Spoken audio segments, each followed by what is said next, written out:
Yo BC, what's up? Bob here. Thought I would make a quick little video for you guys about the upcoming Record Store Day Drop 2. That's July 17th, 2021. I'm going to break this up into 3 parts. Part 1, what I think most people will be after. Part 2, what I am after. And Part 3, records of interest that I may or may not get. So let's get started. There's going to be a lot of people there after the big titles. Rolling Stone's Hot Rocks for one, which, you know, it's a pretty good reissue. It seems mastered by Bob Ludwig. Nice presentation. A 2 LP set on yellow vinyl. Comes with a lithograph, and it is limited to 7,200 copies. It is $59.99. Not cheap, not cheap. I think a lot of people will be interested in the Amy Winehouse remixes. It is on yellow and blue vinyl. It's a 2 LP set, and it is limited to 13,000 copies. That's a lot of copies. It's also on 180 gram vinyl. My opinion, if you don't already have a nice copy of Back to Black, you have no business getting the remixes. So make sure you have this. Analog Productions has an amazing version of this record. Yeah, get it. Aretha Live in Philly, 1972. It is limited to 5,050 copies. It is on a 2 LP set, orange and yellow vinyl. People love Crosby, Stills, Nash & Young. Deja Vu Alternates is actually one that I am somewhat interested in, and it is on black vinyl. Here's the thing. They don't always say if it's from the tapes, if it's from a digital rendering. That does disappoint me. It's tough because it's a $30 record. That seems to be the new kind of price point for most of the RSD releases. But I am interested in it. I will say this, if you don't already have a minty copy of Deja Vu, don't get that. Just find an original of this. This is like a $5 to $10 record, you know? So make sure you have that first. The DGs, Hell Satin. This is for all intents and purposes kind of a live Foo Fighters thing that they did at Grohl's studio. I think it's called 606 possibly. This is probably going to be pretty popular. They pressed up 12,000 copies of it. They do like one side of disco Bee Gees tunes, and then the second side is mostly songs off their new record. It's $26. It's not bad. It's on black vinyl. Shouldn't have a problem getting that if you're interested in it. Let's get into the things that I am interested in. There is a Beastie Boys release. Oleo e Oleo, Garlic and Oil. It is on black vinyl. It is $27.99. It is primarily kind of a punk rock hardcore record by the Beastie Boys. Came out in '95, I think. I remember it. I had it on CD. I will probably get it. It's $28 on the list of things to buy. Next, Champions, Rare Miles from the Complete Jack Johnson Sessions. Now, a few years ago, they did the Complete Sessions in a silent way, and I was sleeping and did not get it. I kind of regret that. So this time, I am going to get the Complete Jack Johnson Sessions, probably. I wish they gave a little more information. They don't. They give no mastering information, no pressing information. They give nothing. The only thing they tell you is that it's going to be on opaque yellow vinyl and has that sweet Miles photograph where he is in the ring there.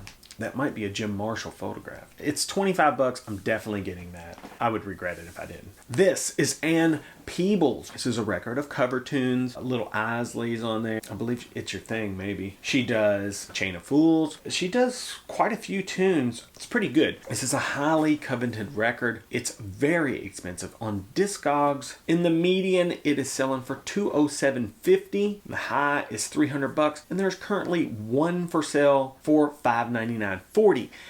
Here's the statistic that you need to be paying attention to.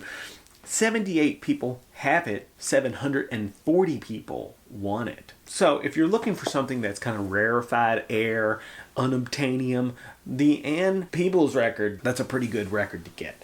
It is on violet vinyl, that's what it says, and is limited to 1,500 copies. I am hoping to get a copy of that record. It's really cool. Next, Oh, the Blue-Eyed Bandit. Original motion picture soundtrack. Morricone, right? Kind of a funky fusion jazz soundtrack with strings and stuff. It's pretty cool. It is $30. It's on blue vinyl. And it doesn't say it's limited. So I don't know what the deal is with that. I'm going to get this. It's probably going to come out after Record Store Day, I would imagine. Major. This is one of my top, if not the top, must-have. The Cro-Mags, The Age of Quarrel. Now, I talked about this on the first Record Store Day that I wanted to get this record. It is $29.99. It is limited to 3,600 copies. There's been a little squabbling between band members about this record even being released, but if it's gonna be there, I'm gonna get it because this is a super tough record to get. It's about $150 in the median if you want to buy it on Discogs. I've seen it at shows for well over $100. There are 3 for sale right now on Discogs for $150. It's a hardcore punk rock record. John Joseph on vocals. It's pretty good. I want to get it. Also, there's another punk rock record, the Fear record. It comes with like a 7-inch Christmas single and a spray paint, like a stencil. It's kind of goofy, but it is on clear and white mixed vinyl and a red 7-inch. It's limited to 2,500 copies. Yeah, it's pretty cool. It's $33.99. If I see it, I'll get it, but it just depends on how I'm feeling. One of the only 7-inches that I'm a little bit interested in, the St. Vincent 7-inch, 2 cover tunes, 9 Inch Nails is Piggy, and Metallica's Sad But True. Yeah, that could be cool. It's $10. I generally like what St. Vincent does. I haven't got her new record yet, but I do plan on getting it. Now that we've taken care of the records that I have to get, which I have to whittle that down. Records of interest. Bill Evans, Behind the Dykes, right? This is limited to 3,500 copies. It's on 180 gram vinyl, and it is $84.99. Here's the thing. Last year's Record Store Day was this one. Bill Evans, Ronnie Scott. The sound quality of the tracks on this record, there's a lot left to be desired there, and they're more of a archival quality just for documentation. I mean, this has all the stuff. It was pressed at RTI, the whole deal. Resonance put it out, right? This one is put out by Anagram. The recording is supposed to be much better, so it might be worth getting. Here's the issue. It's $85. It is a 3 LP set, but $85 is expensive. I mean, that's a Grail record right there. $85. I mean, you're in the $100 range, so you can basically get whatever you want. I mean, do you really need another Bill Evans live show? Maybe. Next record of interest, Roy Brooks' Understanding, right? It's got Woody Shaw, Carlos Garnett, Harold Mayburn, and Cecil McBee. Mayburn? I don't know. It's limited to 1,500 copies. It's on black vinyl, 180 gram. The extensive booklet containing rare photos plus interviews with Carlos Garnett and Cecil McBee. It's pretty cool. That's from Reel to Reel. I've got a lot of Reel to Reel stuff in the past. They do a great job. Roy Hargrove and Mulgrew Miller in Harmony release. It's limited to 3,000. It's on 180 gram vinyl. It's black. This could be pretty good. It's on Resonance. It's $56. So, I'd really have to have the feeling in the moment to get that, I would say. Let's see what else we got here.